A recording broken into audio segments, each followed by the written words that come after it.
ಆಕಾಶದ ನೀಲಿಯಲ್ಲಿ ಚಂದ್ರ ತಾರೆ ತೊಟ್ಟಿಲಲ್ಲಿ ಬೆಳಕಾನಿಟ್ಟು ತೂಗಿದಾಕೆ ನಿನಗೆ ಬೇರೆ ಹೆಸರು ಬೇಕೆ ಸ್ತ್ರೀ ಎಂದರೆ ಅಷ್ಟೇ ಸಾಕೆ. ಈ ಪದಗಳನ್ನು ಈ ಸಾಲುಗಳನ್ನು ಗೊತ್ತಿಲ್ಲದ ಕನ್ನಡಿಗರಿಲ್ಲ ಅಂತ ಹೇಳ್ಬೋದು. ಅಂತಹ ಮಹಾನ್ ಕವಿತೆಗಳನ್ನು ಸಾಹಿತ್ಯವನ್ನು ನಮಗೆ ಕೊಟ್ಟಂಥವರು ರಾಷ್ಟ್ರಕವಿ GS ಶಿವರುದ್ರಪ್ಪನವರು. ಸಾಹಿತ್ಯದ ಅವರ ಕೃಷಿ ಎಷ್ಟು ಮಹಾನ್ ಅನ್ನೋದು ಸಾಧನೆ ಅನ್ನೋದು ನಮಗೆಲ್ಲರೂ ತಿಳಿದೇ ಇದೆ. ಅಂತಹ ಕುಟುಂಬದ ಕುಡಿ ಸಾಹಿತ್ಯದ ಬದಲು ಸಾಹಸದ ಕಾರ್ಯಕ್ಕೆ ಕೈ ಹಾಕಿದ್ದಾರೆ. ಅಂಥವರನ್ನ ಪರಿಚಯಿಸುವ ಜೊತೆಗೆ ಆ ಸಾಹಸ ಕ್ರೀಡೆಯ ಬಗ್ಗೆ ತಿಳಿದುಕೊಳ್ಳುವಂತಹ ಕುತೂಹಲ. ಹಾಗಾಗಿ ಇವತ್ತು ನಮ್ಮೊಂದಿಗೆ ಇರುವಂಥದ್ದು ಒಬ್ಬ ವಿಶೇಷ ಅತಿಥಿ. ಅಟ್ಲಾಂಟಿಕ್ ಮಹಾಸಾಗರದಲ್ಲಿ ರೋಯಿಂಗ್ ರೇಸ್ನಂತಹ ರೇಸ್ನಲ್ಲಿ ಪಾಲ್ಗೊಳ್ಳೋದಕ್ಕೆ ಮುಂದಾಗ್ತಾ ಇದ್ದಾರೆ. GS ಶಿವರುದ್ರಪ್ಪನವರ ಪುತ್ರರಾದಂತಹ GS ಶಿವಪ್ರಸಾದ್ ಅವರ ಮಗಳು ಅನನ್ಯ ಪ್ರಸಾದ್. ಶಿವರುದ್ರಪ್ಪನವರ ಮೊಮ್ಮಗಳು ಅನನ್ಯ ಪ್ರಸಾದ್ ಅವರು ನಮ್ಮ ಜೊತೆ ಇದ್ದಾರೆ. Ananya, welcome to the show. ನಮಸ್ಕಾರ, thank you for having me. Ananya, first of all ನಮಗೆ ನೀವು ಒಬ್ಬ ಸಾಹಿತ್ಯ ಲೋಕದ GS ಶಿವರುದ್ರಪ್ಪನವರ ಕುಟುಂಬದಿಂದ ಬಂದು ಸಾಹಸದ ಕ್ರೀಡೆಗೆ, ಒಂದು ಅಡ್ವೆಂಚರಸ್ ಸ್ಪೋರ್ಟ್ಸ್ಗೆ ನಿಮ್ಮ ಇಂಟ್ರೆಸ್ಟ್ ಇದೆ ಅಂತ ಅನ್ನೋದೇ ಬಹಳ ಕುತೂಹಲ ಮೂಡಿಸಿದ್ದು. ಸೊ ಹಾಗಾಗಿ ಈ ರೋಯಿಂಗ್ ಬಗ್ಗೆ ತಾವು ಅಟ್ಲಾಂಟಿಕ್ ಓಷನ್ನಲ್ಲಿ ಆ ರೋಯಿಂಗ್ ರೇಸ್ನಲ್ಲಿ ಪಾಲ್ಗೊಳ್ಳೋದಕ್ಕೆ ಮುಂದಾಗ್ತಾ ಇದ್ದೀರಾ. So it's very interesting. ಹಾಗಾಗಿ ಮೊದಲಿಗೆ ರೋಯಿಂಗ್ ಬಗ್ಗೆ ತಿಳ್ಕೊಳ್ಳೋ ಆಸೆ. ಸೊ ನಿಮ್ಮ ಇಂಟ್ರೆಸ್ಟ್ ಈ ರೋಯಿಂಗ್ ರೇಸ್ನಲ್ಲಿ ಬಂದಿದ್ದು ಹೇಗೆ ಅಂತ? ಸೊ ತುಂಬ ರೋಯಿಂಗ್ ಮುಂಚೆ ಈ ರೇಸ್ಗೆ ಸೈನ್ ಅಪ್ ಮಾಡೋಕ್ಕೆ ಮುಂಚೆ ತುಂಬ ರೋ ಮಾಡಲಿಲ್ಲ. ಐ ವಾಸ್ ವೆರಿ ಔಟ್ಡೋರ್ಸಿ, ಸೊ ತುಂಬ ಟೈಮ್ ನೇಚರಲ್ಲಿ ಸ್ಪೆಂಡ್ ಮಾಡಿದೆ. I've done a lot of mountaineering, lots of other outdoor challenges. So outdoor challenges is something that I've, since I was very young, ತುಂಬ ಇಷ್ಟ ಆಗಿತ್ತು. So I've always done that. And ocean rowing is something ಬೇರೆ ಜನ ಮಾಡಿರೋದು ಗೊತ್ತಿದ್ರು, ಬೇರೆ friends ಮಾಡಿದ್ರು 6 years ago. So ಅದು ಫಾಲೋ ಮಾಡಿ I got an interest in ocean rowing, and it was a new adventure to learn about, a new challenge to learn about. So I quite enjoy learning about new things. ಅದಕ್ಕೆ ಇದು 3 ವರ್ಷ ಹಿಂದೆ I signed up to do this, and it gives me an opportunity to learn about a different environment and just a different challenge to things I've done in the past. So ಅನನ್ಯ, ಯಾಕೆ ನೀವು ಅಂದರೆ rowing ರೇಸ್ನ select ಮಾಡ್ಕೊಂಡ್ರಿ, ಇದನ್ನೇ ಆಯ್ಕೆ ಮಾಡ್ಕೊಂಡಿದ್ದು ಯಾಕೆ? So ಇದು ತುಂಬ ವರ್ಷದಿಂದ ಫಾಲೋ ಮಾಡಿದ್ದೆ. ಬೇರೆ ಫ್ರೆಂಡ್ಸ್ ಮಾಡಿದರು ಮುಂಚೆ. ಸೊ ಇದು ಮಾಡ್ತಾ ನಂಗೆ ತೋರಿಸ್ಬೇಕಾಗಿತ್ತು ಹೆಂಗಸ್ರೂ ಈ ಥರ ಬಿಗ್ ಚಾಲೆಂಜಸ್ ಮಾಡ್ಬೋದು ಅಂತ. ಸೊ ರೋಯಿಂಗ್ ಇಸ್ ತುಂಬ ಮೇಲ್ ಡಾಮಿನೇಟೆಡ್, ಐ ಗೆಸ್. ಜಾಸ್ತಿ ಜನ ಮಾಡಿರೋದು ಇಟ್ಸ್ ಬೀನ್ ಮೆನ್. ಸೊ ಅದು ಹೆಂಗಸ್ರೂ ಕಷ್ಟ ಚಾಲೆಂಜಸ್ ಮಾಡ್ಬೋದು ಅಂತ ತೋರ್ಸೋಕ್ಕೆ ಸೈನ್ ಅಪ್ ಮಾಡಿದೆ. ಓಕೆ, ಬೇಸಿಕಲಿ ರೋಯಿಂಗ್ ಅಂದರೆ ಹೇಗಿರುತ್ತೆ ಅಂತ ಅನ್ನೋದ್ರ ಬಗ್ಗೆ ಅಷ್ಟು ನಾಲೆಡ್ಜು ಜನಕ್ಕಿಲ್ಲ. ಎಲ್ಲರೂ ತುಂಬ ಅದರಲ್ಲಿ ಪಾರ್ಟಿಸಿಪೇಟ್ ಮಾಡಲ್ಲ. ಜೊತೆಗೆ ಇಂಡಿಯಾದಲ್ಲೂ ಕೂಡ ಅದು ಅಷ್ಟು ಪಾಪ್ಯುಲರ್ ಆಗಿ ಇಲ್ಲ. ಆದರೆ ಅದನ್ನು ಮಾಡೋದು ತುಂಬ ಕಷ್ಟ ಅನ್ನೋದ್ರ ಬಗ್ಗೆ ಗೊತ್ತಿದೆ. ಸೊ ವಾಟ್ ಈಸ್ ರೋಯಿಂಗ್ ಅಂತಲೂ ತಿಳಿಬೇಕು ಅಂತ. ಏನು ರೋಯಿಂಗ್ ಅಂತಂದರೆ ಹೇಗಿರುತ್ತೆ ಇದು ರೇಸ್ ಅಂತ? ಸೊ ಇದು ಇಟ್ಸ್ ಸ್ಪೆಸಿಫಿಕ್ ಟೈಪ್. ಅದ್ರ ಹೆಸರು ಓಷನ್ ರೋಯಿಂಗ್ ಅಂತ. So it's specifically Atlantic Ocean ದೋಣಿಯಲ್ಲಿ ರೋ ಮಾಡೋದು. So from Africa to Antigua 3000 mile ಮಾಡೋದು. So it's a very long race. 60 ದಿನ ಆಗ್ಬೋದು. 60 ದಿನ? ಹೌದು, ಯಾ. ಇಟ್ಸ್ ಬೋಟ್ನಲ್ಲಿ it has everything you need. So ಊಟ ತೊಗೊಂಡು ಹೋಗಬೇಕು. ಸೊ ಡಿಹೈಡ್ರೇಟೆಡ್ ಪ್ಯಾಕೆಟಲ್ಲಿರೋದು ಊಟ. It has cabins, so cabins irutte. It has ಅದು ಹೆಸರು ವಾಟರ್ ಮೇಕರ್ ಅಂತ, ಡಿಸಾಲಿನೇಟರ್. ಅದು ಸಮುದ್ರ ನೀರಿಂದ ಕುಡಿದ ನೀರು ಕನ್ವರ್ಟ್ ಮಾಡುತ್ತೆ. So that's the whole thing. It's fully self-sufficient. So ನಾವೇನೇ ಫುಲ್ ಜರ್ನಿ ರೋ ಮಾಡಬೇಕು, ಇನ್ನೇನು ಪವರ್ ಇಲ್ಲ. ಅಂದರೆ ಈಗ ಒಂದು ರೋಯಿಂಗ್ ಬೋಟ್ ಇರುತ್ತೆ. ಆ ಬೋಟಲ್ಲಿ ನಿಮ್ಗೆ ಬೇಕಾಗಿದ್ದ ನೀರು, ಫುಡ್ಡು ಎಲ್ಲವೂ ಇರುತ್ತೆ. ಬಟ್ ನೀವೇ ಎಲ್ಲವೂ ಮ್ಯಾನೇಜ್ ಮಾಡಬೇಕು. ಬಟ್ ರೋಯಿಂಗ್ ಮಾಡ್ತಾ ಹೇಗೆ ಅಂದರೆ ಅದ್ರ ಯಾವ ರೀತಿಯಲ್ಲಿ ಮ್ಯಾನೇಜ್ ಮಾಡ್ತೀರಾ ನೀವು? ಯಾಕಂದರೆ ಒಬ್ಬರೇ ಇರ್ತೀರಾ, ನಿಮ್ಗೆ ಏನೇ ಬೇಕು ಅಂತಂದ್ರೂ ಅದು ಫುಲ್ ಆಲ್ ರನ್ನಿಂಗಲ್ಲಿ ಇರಬೇಕಾಗತ್ತೆ. ಯಾವ ರೀತಿಯಲ್ಲಿ ಅದನ್ನು ಬ್ಯಾಲೆನ್ಸ್ ಮಾಡೋದಕ್ಕೆ ಸಾಧ್ಯ ಆಗುತ್ತೆ? ಹೇಗೆ ನೀವು ಪ್ರಿಪೇರ್ ಆಗ್ತೀರಾ ಅದಕ್ಕೆ? ಸೊ ಇದು ತುಂಬ ಪ್ರಿಪ್ರೇಷನ್ ಇರುತ್ತೆ ಇದಕ್ಕೆ ಮಾಡೋಕ್ಕೆ. 3 ವರ್ಷದಿಂದ ಪ್ರಿಪೇರ್ ಮಾಡ್ತಾ ಇದ್ದೀನಿ. ಸೊ ಫಿಸಿಕಲ್ ಟ್ರೈನಿಂಗ್ ಇರುತ್ತೆ, ಅದರಲ್ಲಿ there's lots of rowing, weight lifting, personal trainer ಇದೆ, we have trainers as well. ಅವ್ರು ಹೇಳ್ಕೊಡ್ತಾರೆ how you row, how you manage different scenarios. Safety training ಇರುತ್ತೆ, ಅದು ತುಂಬ ಮುಖ್ಯ. So we have a lot of training on ಅಕಸ್ಮಾತ್ ಅದಾದರೆ how do we manage things if the boat capsizes ಆ ಥರ. We have training with the system, so ಅದರಲ್ಲಿ navigation systems ಇರುತ್ತೆ, radio systems ಇರುತ್ತೆ, safety equipment ಇರುತ್ತೆ. ಸೊ ಅದೆಲ್ಲ ಹೆಂಗೆ use ಮಾಡ್ಬೋದು for your own safety and your performance. That's also part of the training. ಹೇಗಿರುತ್ತೆ ರೋಯಿಂಗ್ ಬೋಟ್ ಅಂತಂದರೆ? ಸೊ ನೀವು ಇಫ್ ಯು ಕ್ಯಾನ್ ಎಕ್ಸ್ಪ್ಲೇನ್ ಮಿ, ಹೇಗಿರುತ್ತೆ, ಏನೇನಲ್ಲಿ ಎಲ್ಲೆಲ್ಲಿ ಇರುತ್ತೆ, ನೀವು ಹೇಗೆ ಮ್ಯಾನೇಜ್ ಮಾಡ್ತಾ ಹೋಗ್ತೀರಾ ಒಬ್ಬರೇನೆ ಅದನ್ನ ಅಂತ? So it's a 7-meter rowing boat. So 27 ಅಡಿ, I think. That's feet. Yes. So ಅದರಲ್ಲಿ it has 2 cabins. So ಅಲ್ಲಿ ಮಲ್ಗೋದು. So it's fully sheltered. ಮಧ್ಯ ಒಂದು ರೋಯಿಂಗ್ ಡೆಕ್ ಇದೆ, ಅದರಲ್ಲಿ ರೋ ಮಾಡೋದು. ಬಟ್ ನಿದ್ದೆ ಎಲ್ಲ ಮಾಡೋಕ್ಕಾಗತ್ತಾ?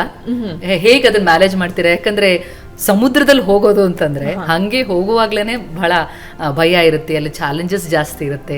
ಸೊ ಹಾಗಾಗಿ ಹೇಗೆ ಸಾಧ್ಯ, ಅದನ್ನು ಹೇಗೆ ಮ್ಯಾನೇಜ್ ಮಾಡ್ತೀರಾ? ಯಾವ ರೀತಿ ಅದಕ್ಕೆ ಪ್ರಿಪೇರ್ ಆಗಿದ್ದೀರಾ ನೀವು? ಸೊ ಬೋಟಲ್ಲಿ it has one piece of equipment, ಅದ್ರ ಹೆಸರು ಪ್ಯಾರಾ ಆಂಕರ್. ಪ್ಯಾರಾಶೂಟ್ ಥರ ಇರುತ್ತೆ, ಅದು ನೀರು ಒಳಗೆ ಹಾಕಿದ್ರೆ it opens and becomes an anchor. ಅದು ಬೋಟ್ ಸ್ಟಡಿ ಮಾಡುತ್ತೆ. So it won't drift too far. So that will steady the boat and malagbodu. It will still drift a little bit, solpa hinde munde hogutte, but it won't drift too far, and you're able to continue the next day. Okay. So ಆದರೆ 1-2 ದಿನ ಅಲ್ಲ, ನೀವು ಹೇಳೋ ಪ್ರಕಾರ 60 days ಆಗಬಹುದು ಅಂತ ಹೇಳ್ತಾ ಇದ್ದೀರಾ. ಬಿಕಾಸ್ ಇಟ್ಸ್ 3000 miles ಅಂತಂದರೆ ಆ ನಂಬರೇ ನಮಗೆ ಶಾಕಿಂಗ್ ಇದೆ. ಅಷ್ಟು ದಿನ ನೀವು ಆ ಸಮುದ್ರದಲ್ಲೇ ಇರಬೇಕು, ಒಂದು ರೀತಿ ಆ ಬೋಟೇ ನಿಮಗೆ ಮನೆ. ಸೊ ಅಲ್ಲೇ ಇರಬೇಕು ಅಂತಂದರೆ ಒಂದು ಮನಸ್ಥಿತಿ ಕೂಡ, ಮೆಂಟಲಿ ಕೂಡ ಅಷ್ಟೇ ಸ್ಟ್ರಾಂಗ್ ಆಗಿರಬೇಕಾಗತ್ತೆ. ಸೊ ಹಾಗಾಗಿ ಹೇಗೆ ಅದಕ್ಕೆ ಫಿಸಿಕಲಿ ಮತ್ತು ಮೆಂಟಲಿ ಪ್ರಿಪ್ರೇಷನ್ ಯಾವ ರೀತಿ ಮಾಡ್ಕೊಂಡಿದ್ದೀರಿ ಅಂತ? ಸೊ ಅದು ಮೆಂಟಲ್ ಪ್ರಿಪ್ರೇಷನ್ಗೆ I have a mental preparation coach. ಅದರಲ್ಲಿ ದಸ್ ಮೆಡಿಟೇಷನ್ ಕಲಿಸ್ತಾರೆ. they give you some other contingency training. So ಅಕಸ್ಮಾತ್ if you're in a difficult situation, ಹೆಂಗೆ calm ಆಗಿ assess ಮಾಡ್ಬೋದು situation and you can carry on. So it's a lot of mental training to prepare for things going wrong.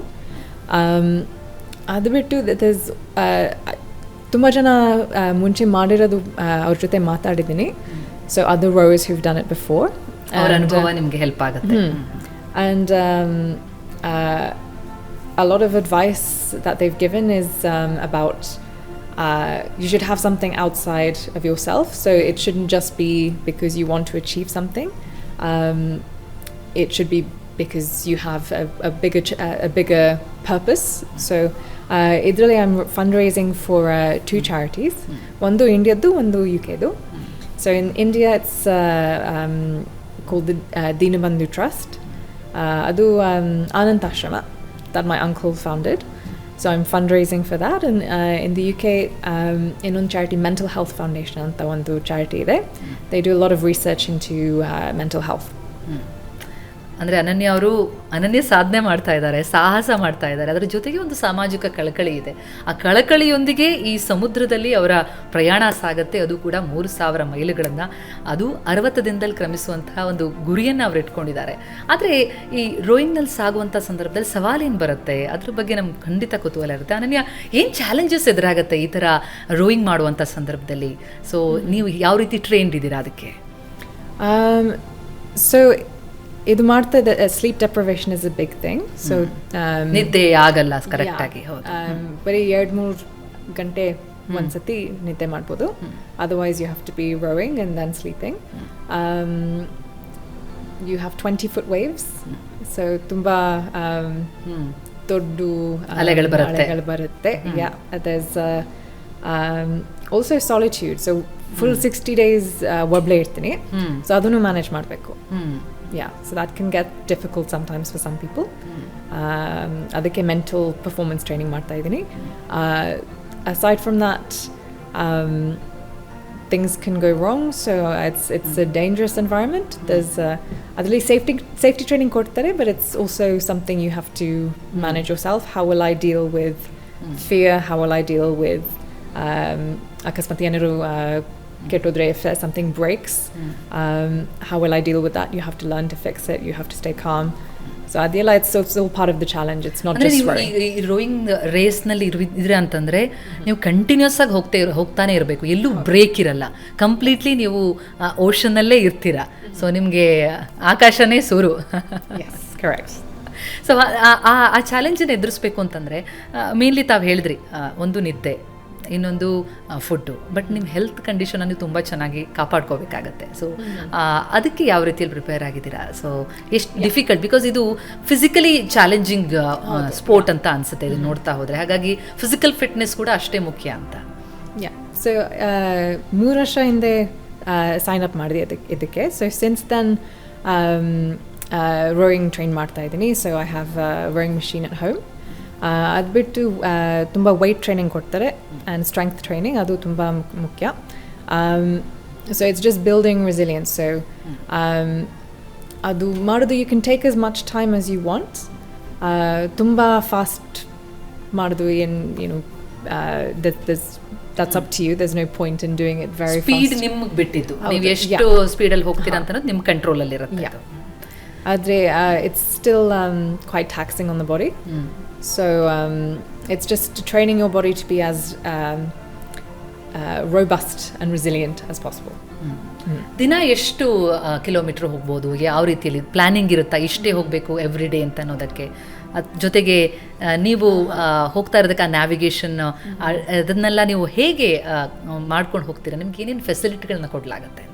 ಅದು ಎಷ್ಟು mile ದಿನ rho ಮಾಡ್ಬೋದು ಹೇಳಕ್ಕೆ ಕಷ್ಟ, because it depends on the weather. So it's ತುಂಬ ಗಾಳಿ ಇದ್ದರೆ you can go a little bit faster, you will cover more distance. ತುಂಬ ಫ್ಲಾಟಾಗಿ ಸ್ಟಿಲ್ ಆಗಿದ್ದರೆ it's difficult because you have no support with the wind. So approximately 50 miles a day. ಆದರೆ it's very dependent on weather conditions. ಒಬ್ಬರೇ ಹೋಗ್ತಾ ಇರ್ತೀರಾ? So ನಿಮ್ಮ ಸೇಫ್ಟಿಗೆ ಏನು ಅಂದರೆ ನಿಮ್ಮ ಮೇಲೆ ಒಬ್ರು ಯಾರಾದರೂ ನಿಗಾ ಇಟ್ಟಿರ್ತಾರಾ?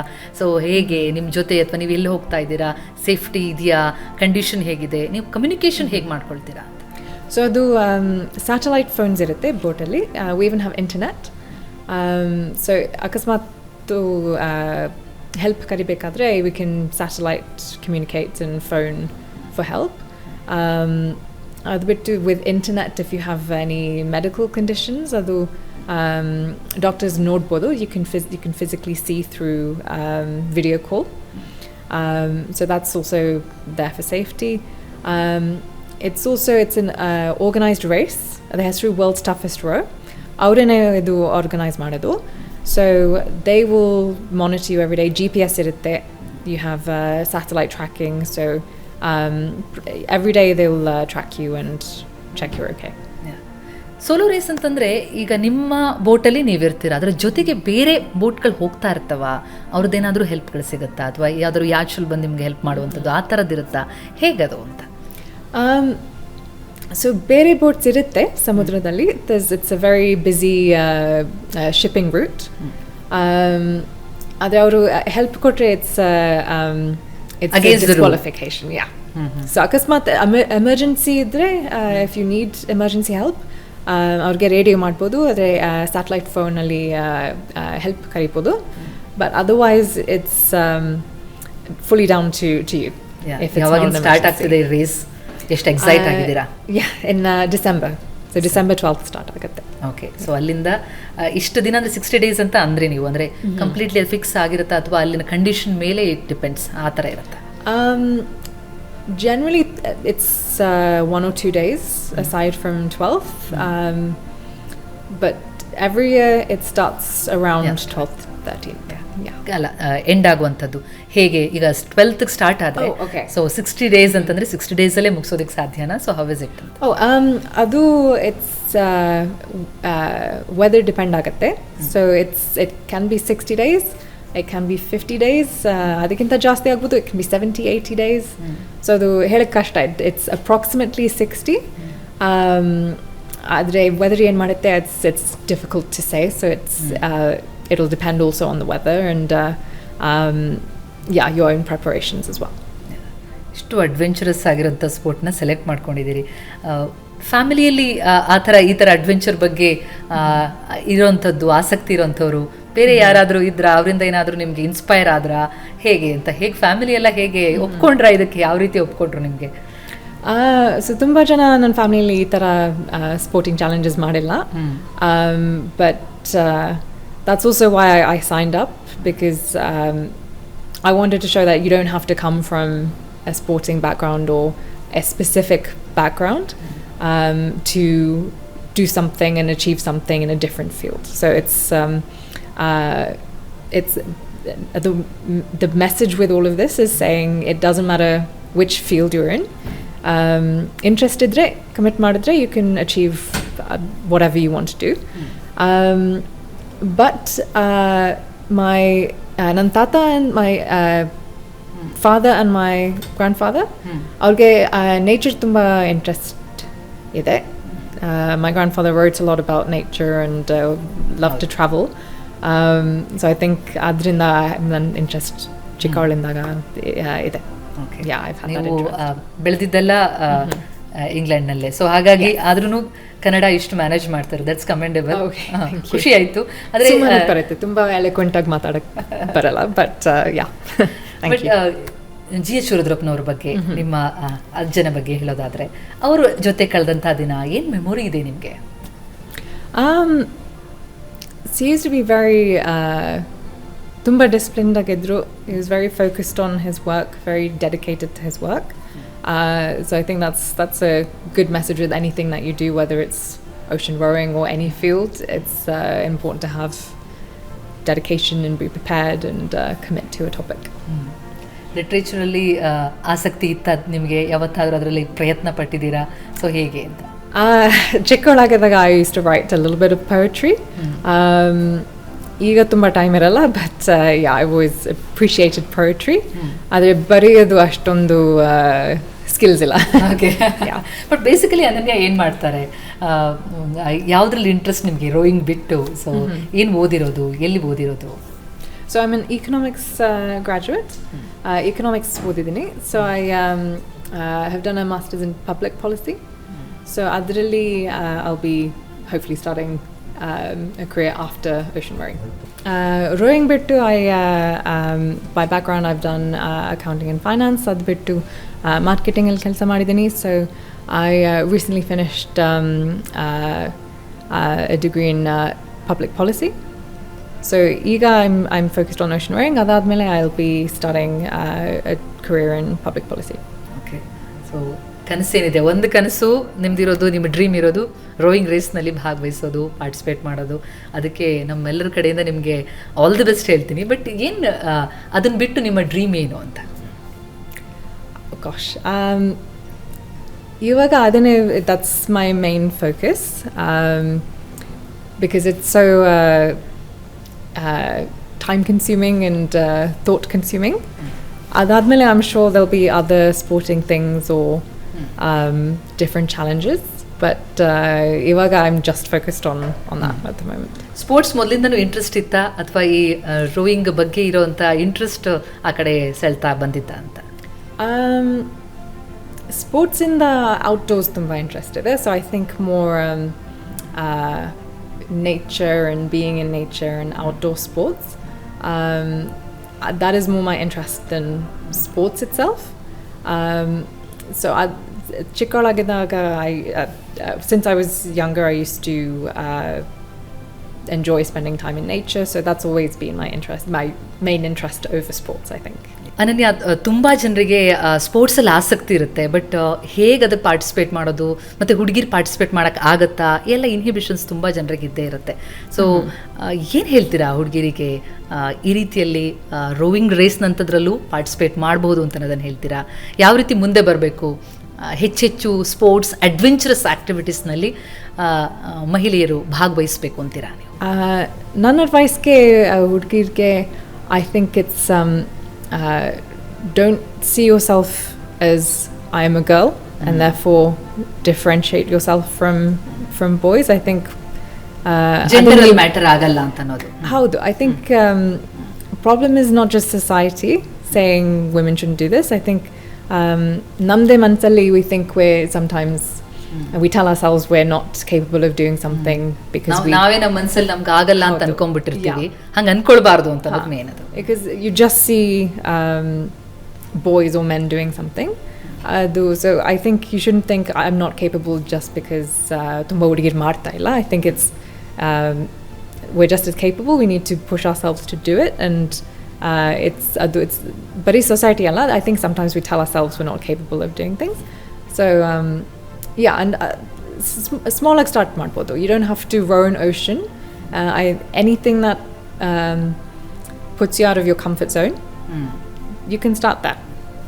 And bit by bit, if the more you get comfortable doing something which is out of your comfort zone, that will be useful for so many things in life, not just sports or adventure sports.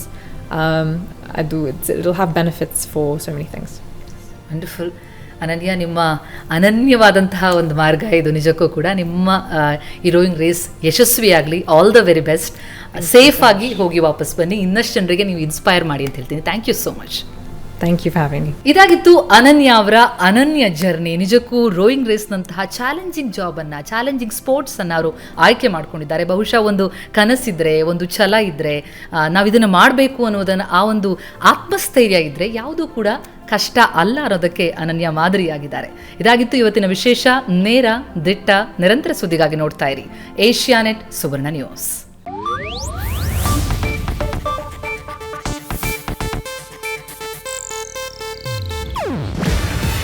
ಇದು Asianet news network ಪ್ರಸ್ತುತಿ. ನೀವು ನೋಡ್ತಿದ್ದೀರಾ Asianet ಸುವರ್ಣ news.